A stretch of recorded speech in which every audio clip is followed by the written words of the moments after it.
Hi guys, I'm Jessan and I'm your field reporter. Just so, hi guys, kamusta? Anong pakiramdam yun nakakit kayo sa Redeemer?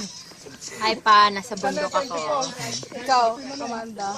Pinilit lang po si Amanda umakyat Boom, dito. negra na kami. Finally, we're here. At nakikita nyo sa likod ko, puro bandal na. Kaya sa mga aakyat dito, tigil-tigilan nyo na ang pagbabandal. You sir, how about you?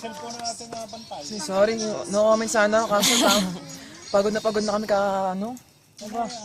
Pero enjoy naman yung akyat dito. Tsaka sana maulit-ulit yung pag-akyat namin dito sa Redeemer. Medyo malayo lang siya pero mainit. Pero tingin ko naman kung umaga kami akyat, masaya. Hello. Thank you! So, let's go on our goods here. Hi guys! So, kamusta ang pag-akyat sa Redeemer? Ano masasabi niyo? Ikaw sir? Panis! Wala akong kasalanan. Ano Okay lang. Wala lang, ganun po. How about you? Ikaw, ano po? Ang flipagram. Ikaw, Bebes? Wala lang, panis lang. Ikaw? Sanay na. Nagaraya. Ayun, nandiyan na sila. Meron ng isa. So, nakikita nyo po, ayan po yung Redeemer. Baliktad. Nakikita nyo, char. Ewan ko kung nakikita nyo kung nakita. So, ayan, iikot ko po yung Redeemer. Tapos, yung nasa tabi po is mountain. Ayan. Hi, guys.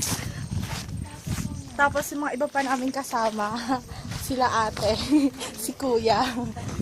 Hi, sir, kamusta po ang pag-akyat sa Redeemer? Sobrang grabe, sobrang taas nito. Hindi ko, oh my gosh, naiyak talaga ako. Kamusta po ang DSLR? Okay na. Gina, Chico. So, hi, miss. Kamusta po? Hi! Ano masasabi nyo? Ano?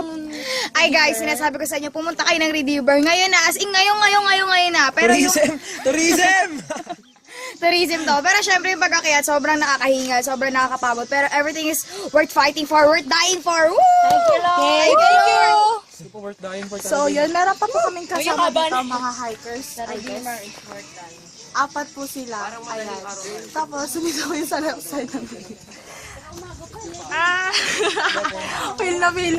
Okay, and again, I'm Jessan Murillo, your field reporter, saying goodbye. Goodbye, Philippines, and goodbye, world.